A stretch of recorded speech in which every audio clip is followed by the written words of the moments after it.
How many incredible fragrances have you missed simply because nobody was talking about them? Some got buried by bigger releases, some came out at the worst possible time, and some just straight up slipped through the cracks. And every fragrance we'll be talking about today made this list because I truly believe it deserves more attention. And there's a good chance you'll find one fragrance on this list at least that deserves a spot on your wish list.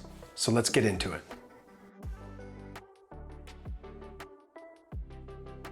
And let's kick things off at number 12 with Maison Alhambra's Hercules. And with a name like Hercules, it better not skip leg day.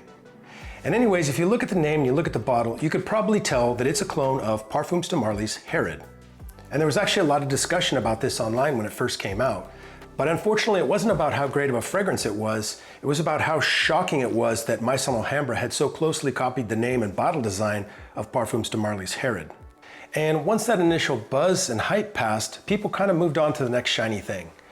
And I think that's a bit of a shame because this is one of the better affordable tobacco fragrances on the market.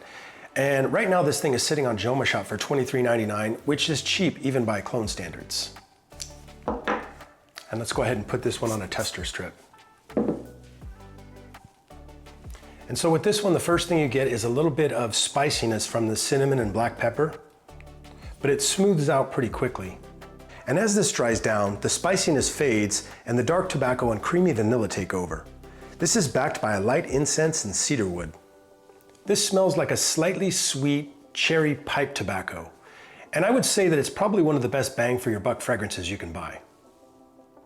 And speaking of fragrances that got overshadowed by other superstar fragrances, at number 11, we have Dumont Nitro Elixir.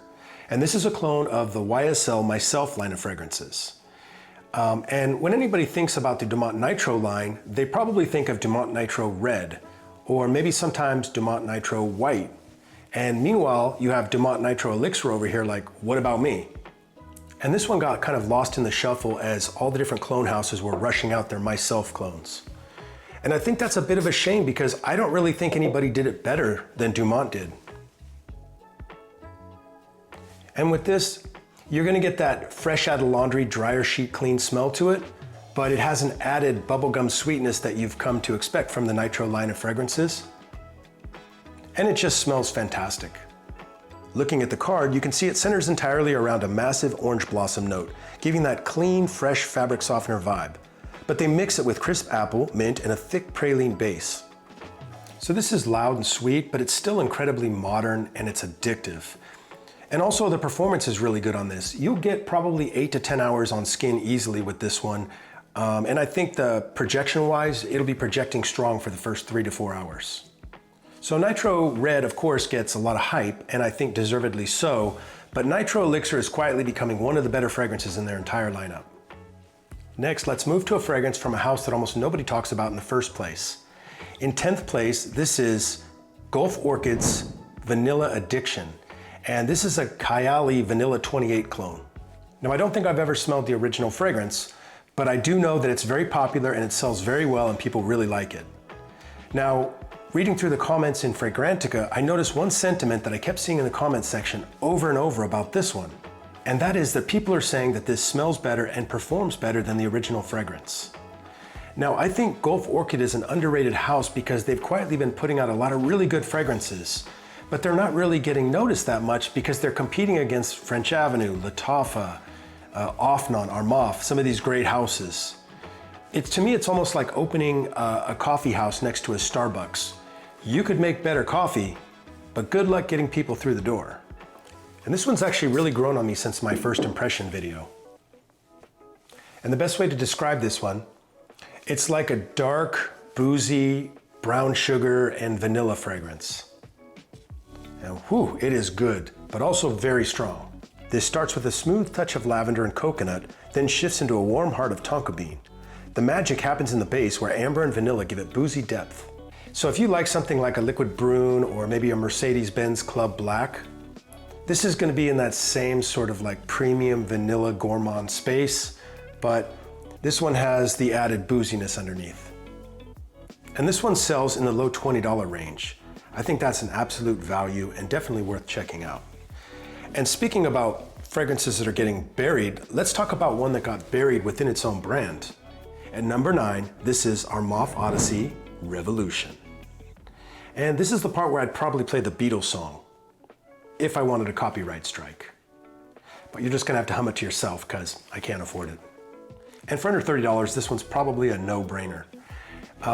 So this is an original fragrance, but saying that is actually almost comical, but technically true, because when you smell it, you'll definitely recognize a lot of different things in there. Some people smell Ultramal, but really it's probably more like Creed Aventus with a little bit of Offnon 9 PM Rebel sprinkled in there, something like that, and maybe even something else. But anyways, it just works. So let's get this one on paper. Smells great. You get that classic Creed Aventus opening. It has the bright pineapple, very fruity, some black currant in there. But here's the twist. Instead of going smoky, it gets warm and sweet. That opening mix of pineapple and black currant shifts into a blend of plum, praline, and vanilla over a woody base. So this one's super easy to wear and it performs great. You'll get 8 to 10 hours easy on this one. This one got a bit buried under Armaf's endless Odyssey releases. And if you look over my shoulder back there, I've got a bunch of them, but they just kept coming out. I actually stopped buying them because there was too many releases to keep up with. And that's a shame because I think this one is really solid for under 30 bucks. And next up, we're gonna talk about one that would have never made the list if it wasn't for you guys. At number 8, we have Zimaya Inekas Luna, and that's cloning Givenchy Gentleman Reserve Prive. And this is one I had never even heard of until somebody mentioned it in the comments section of one of my videos. Of course, I had to sort through, your videos suck, worst list ever, and one guy trying to convince me that French Avenue Atlantis is better than all niche and designer fragrances out there. I mean, let's be honest, friend.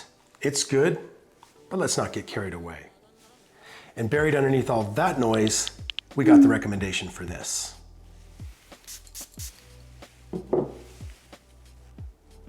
Wow, you get powdery iris right out of the gate. And this just smells expensive, very classy. The opening citrus instantly gives way to a powdery iris and roasted chestnut. As it dries, there's a mix of dark leather, amber, and this amazing, slightly boozy whiskey vibe. So this is a dark, boozy date night fragrance. And it's not really a room filler, but it's one that's more for people who get in close to you. And performance-wise, it's probably gonna last about 6, maybe 6+ hours, pretty much on par with what the original does. And one of the things I like about this channel is I get to learn about new fragrances that I probably otherwise would have never heard about, like this one. So keep those recommendations coming in. Next, let's talk about a fragrance that got overlooked, not because it wasn't any good, but because almost nobody could buy it. At number 7, let's talk about French Avenue's Thunder Extrait. And this is a clone of Penhaligon's The Omniscient Mr. Thompson. And I actually really love this bottle.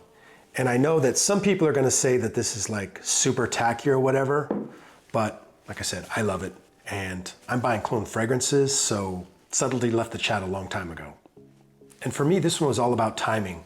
When this was first released, I heard about it and I was scouring the internets looking for this thing, checking these different websites, but it was always either unavailable, sold out, or just never in stock. And this went on for well over 6 months until I'd almost forgotten about the fragrance. But then when I finally got it, I was actually blown away by the quality of the bottle and of the fragrance. So there was no hype, there was really no push. I think that this one was unavailable for so long, but by the time it became available, it was no longer a new fragrance and the internet had moved on to the next big releases.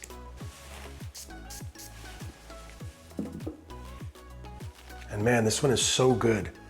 It has this peppery vanilla and iris.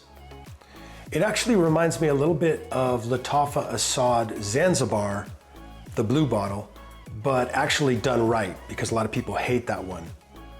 This kicks off with a bright peppery freshness, but within seconds it transforms. A powdery iris melts into a warm vanilla before settling into a cedar wood base. So this is a refined gentleman's scent, and because it's an extrait concentration, it lasts 8+ hours. So Thunder Extrait didn't lose because of the scent, it lost because of the timing. And I think that's a bit of a shame because I do think this is one of French Avenue's better releases. And speaking of living in somebody else's shadows, at number 6 we have Arabiyat Prestige Mahd al Dhahab. And this is a clone of Born to Stand Out's Drunk Lovers. Now, whenever anybody talks about Arabiyat Prestige, the conversation usually starts and ends with Marwa. And Marwa deserves all the hype and all the love that it gets, but I do think people are overlooking Mahd al-Dhahab a bit. Because Mahd al-Dhahab is basically Luigi. Same abilities as Mario, half the credit. And they don't call the game Super Luigi Brothers.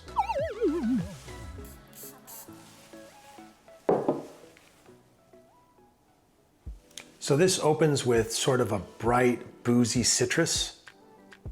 And then as it dries down, you'll start to get a little bit of vanilla and amber coming through. Looking at the card, you can see the bergamot and spices on top, amber and patchouli in the middle, and the vanilla and sandalwood down in the base. So I'm a really big fan of this one, but I will say that this is not your typical loud clone. And also this one is notorious for needing a little bit of time to mature. So if you do get this one, you're gonna wanna spray it out a few times and then maybe put it away in a drawer or put it on a shelf, come back to it a few weeks later. You'll notice that it will perform better and it will also smooth out a little bit more. But you will get 6 to 8 hours out of this one, and it does project for the first hour and a half, maybe 2 hours, and after that it becomes more of a close skin scent, but it will still leave a nice scent trail behind you. So this is Arabiyat Prestige Mahd al-Dhahab. But now we're gonna switch gears completely. And at number 5, we have Maison Alhambra's Infini Rose. And this one is a clone of Initio's Atomic Rose. Now, this one did not get a lot of hype because when people think of Atomic Rose clones, they think about Lattafa's Badi al-Oud Amethyst. And to be honest, I thought that was the best clone of Atomic Rose as well, until I found this. And I'll admit, some guys are gonna think that this smells a little bit feminine because that rose note is front and center. And I get it, but if you have the confidence to wear this, it smells absolutely incredible. So if you know me, you'll know that if I love a fragrance, I'll end up buying the original fragrance. But this one is the rare exception where I actually like the clone so much that I don't feel like I need the original anymore. I think this is pretty close. And unlike Amethyst, this one doesn't have that slightly scratchy sort of synthetic smell to it. This one is richer and closer to the original from start to finish.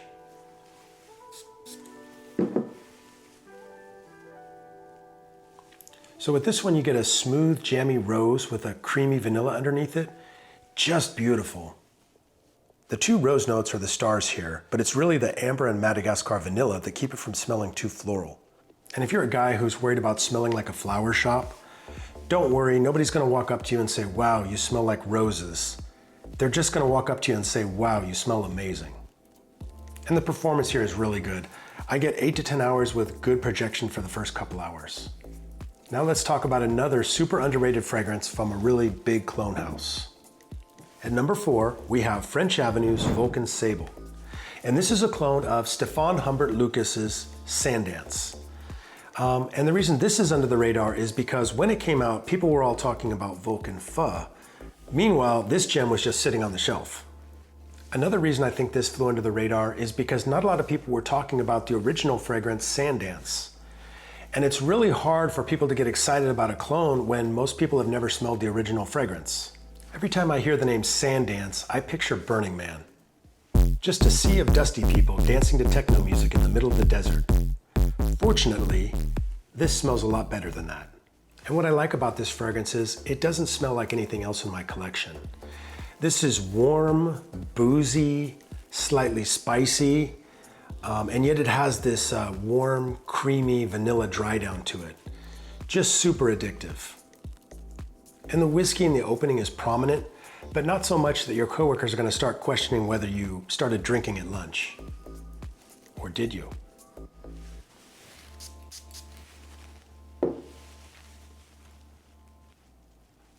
So this is a warm, boozy vanilla, but it also has a dry, powdery cocoa sort of vibe to it with a little bit of spice in there as well. It's very unique and it does smell very high-end.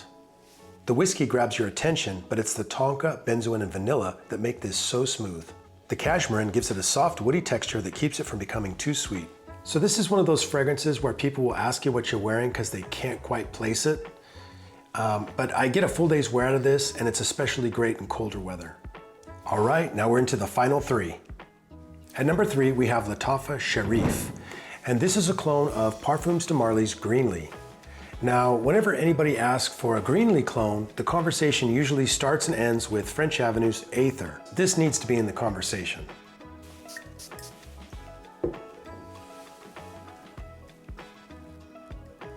This is a really nice fragrance. You get this bright green apple with some woods and some musk in there, and I'm telling you, this is just like the perfect summertime fragrance.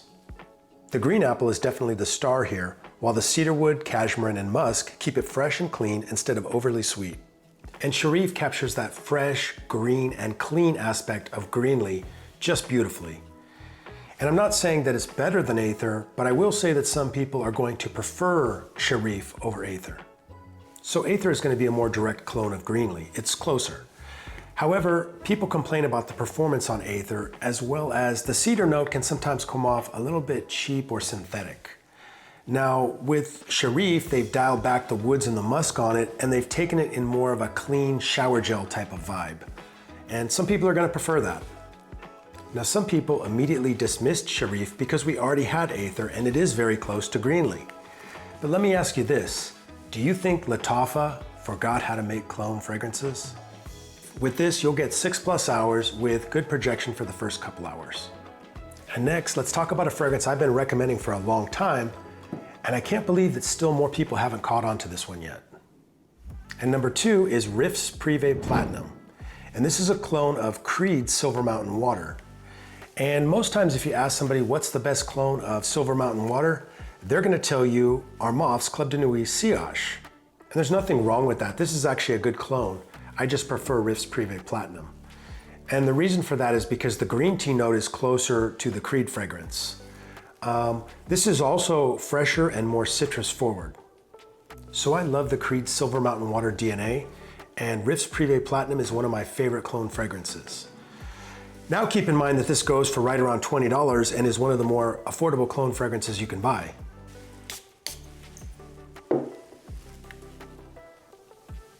So you get that bright lemony citrus and also that signature green tea note that this is famous for. But this opens a little bit fresher than the original fragrance does. So with this scent profile, imagine you're drinking an iced lemon tea on top of a snowy mountain with cool metallic air and clean woods all around you. So if you tried Club de Nuit Sillage and you thought it was a little bit too harsh, maybe a little bit too metallic, you might prefer Riiffs Prive Platinum. And this is not a beast mode performer, I should warn you that. I get 5 to 6 hours on skin, but if you put it on clothing, it'll last even longer. For around $20, this is one of the easiest recommendations I can make because it's perfect for hot weather in the summertime and it gives you something fresh and easy to wear that's not a generic blue fragrance. And this is where I'd normally pull out the backup bottle, but I'm not gonna bother. You already know. All right, we've made it to number 1, and I have a feeling this is gonna stir up the comments section. Because if there's one thing the fragrance community loves, it's arguing about the best Absolute Aventus clone. And number 1 is gonna be Maison Asrar's Vanguard. And there's a good chance if you ask somebody what's the best clone of Creed's Absolute Aventus, you're gonna hear one of 2 things. You're either gonna hear Club de Nuit Précieux 1, or you're gonna hear Afnan Supremacy Collector's Edition. To be fair, both of these are excellent and they're 2 of my favorite clones in general. But I'm just saying that most people have picked a side, Team Précieux or Team Collector's Edition. But if your goal is to get absolutely as close as possible to Creed Absolute Aventus without spending Creed money, then I think Maison Asrar Vanguard deserves to be in that discussion. Now to be fair, I didn't say the best, I said the closest to Creed Absolute Aventus.